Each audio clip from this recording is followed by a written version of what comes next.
Celui qui s'approche de Dieu doit croire qu'il existe et qu'il se fait le rémunérateur de ceux qui le cherchent. Dieu vous a choisi pour être sauvés par la foi en vérité. Amen.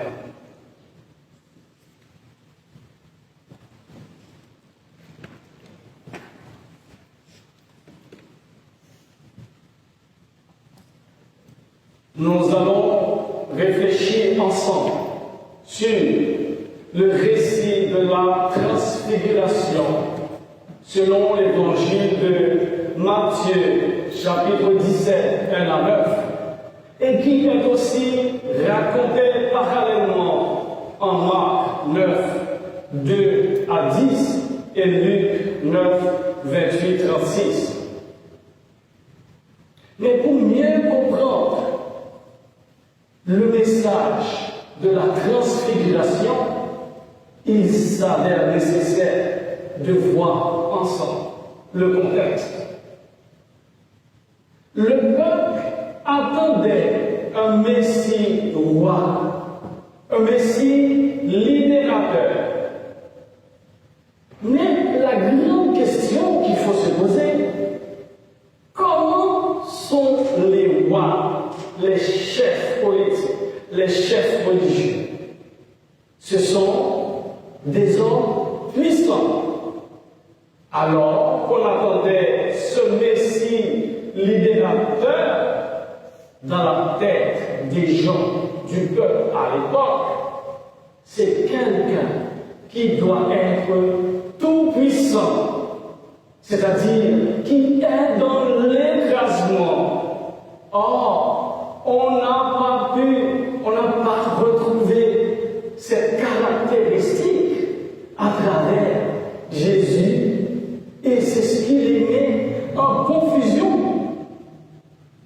Rappelez-vous la discussion, tu es le Messie. Jésus répond, oui, je dois souffrir. C'est un peu bizarre d'entendre ça pour les disciples. Quelqu'un qui est le Messie et qui va souffrir. Et c'est comme si c'était un homme pauvre dans le quartier qui connaît quelqu'un qui est riche et qui entend une discussion, celui qui considère que tout le monde connaît que c'est un homme riche, et puis ce pauvre entend dans la discussion que cet homme riche dit que je suis malheureux. Mais c'est absurde, c'est incroyable pour le pauvre homme d'entendre qu'un homme riche dit je suis malheureux. C'est à peu près la même chose pour les disciples. Jésus, le Messie, un Messie, quelqu'un qui doit libérer le pays, il va souffrir. C'était incroyable. Mais comment expliquer cette transformation qu'on appelle transfiguration de Jésus? Eh bien, c'est la divinité de Jésus qui est voilée, masquée par son humanité à cause de son humilité. Matthieu explique que son visage resplendit comme le soleil, c'est-à-dire il s'agit d'une anticipation de la nature réelle de Jésus comme Fils de Dieu et Dieu lui-même. Mais il va falloir attendre sa passion, puis sa résurrection pour mieux comprendre la transfiguration. Mais maintenant, qu'en est-il du choix? C'est-à-dire, Jésus prend avec lui Pierre, Jacques et Jean, son frère, et il les emmène à l'écart sur une haute montagne. On peut se poser la question, pourquoi Jésus choisit-il que ces trois? Est-ce qu'il s'agit d'une sélection discriminative? Pourquoi pas les autres?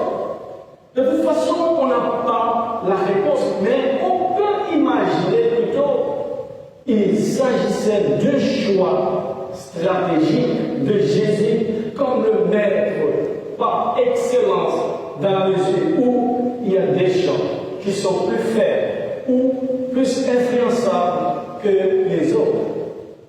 Jésus devait aller sur la montagne pour fortifier ceux-là qui étaient encore dans la confusion qu'il est vraiment le Fils de Dieu.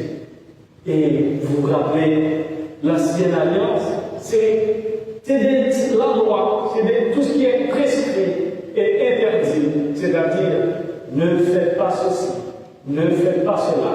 Mais la nouvelle alliance avec Jésus, ça a changé. C'est plutôt la croyance.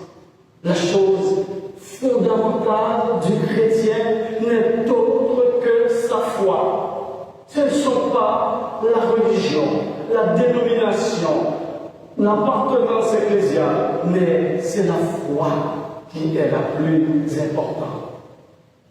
Oui, le message de la transfiguration, qu'est-ce que cela veut dire pour nous aujourd'hui? Oui, chacun a sa manière de vivre ou expérimenter la transfiguration. Que ce soit par le biais d'un témoignage ou d'une expérience personnelle avec Dieu. Nous utilisons le plus souvent cette expression « j'ai la chair de poule » quand elle m'a expliqué comment Dieu l'a délivré. J'ai la chair de poule quand elle m'a expliqué son expérience avec Dieu. Ça m'est déjà arrivé d'avoir la chair de poule, des gens qui m'expliquent leur expérience, comment Dieu les a délivrés. Oui, on peut aussi expérimenter ça à travers le rêve avec Dieu, parce que Dieu est puissant. Et pour que cela se fasse, ça doit passer par la prière avant de dormir. Il faut prier. Et que la saison de carême qui va bientôt arriver à partir de dimanche prochain, c'est la méditation et la prière. Oui, chers amis dans le Seigneur, la vie n'a jamais été facile, mais Dieu vous dit ce soir, n'ayez pas peur dans votre vie quotidienne si vous rencontrez des difficultés, injustice, persécution, humiliation, incompréhension, toute forme de souffrance et de violence. Battez-vous et surtout n'ayez pas peur, parce que le fait de traverser des épreuves dans votre vie, cela ne veut pas dire pour autant que Dieu vous lâche. Cela ne veut pas dire pour autant que Dieu vous abandonne. Non, au contraire, il s'agit plutôt de combat des forces ténébreuses contre la lumière que vous représentez. Une chose est certaine, c'est que, sachez-le, tôt ou tard, vous remporterez la victoire comme Jésus qui a été incompris, humilié, mais au final, il a remporté. Et c'est la raison pour laquelle vous et moi, c'est la raison pour laquelle nous sommes ici présents pour témoigner ça. Oui, dans le désarroi, dans le doute, comme ses disciples, Dieu vous dit ceci. Celui-ci est mon fils bien-aimé en qui je trouve ma joie. Écoutez-le.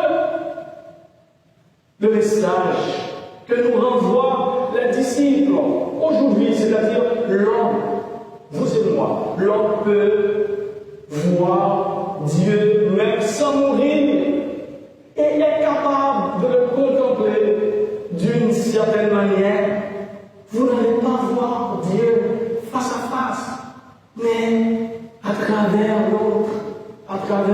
voisin, à travers le prochain, combien de fois que nous avons rencontré Dieu sans le savoir.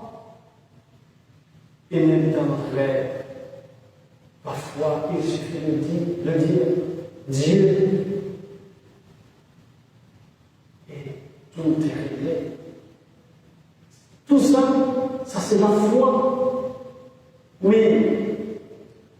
Que cette lumière brille sur nous afin que nous soyons transfigurés et prêts d'ores et déjà à préparer notre saison carême dans la méditation et la prière.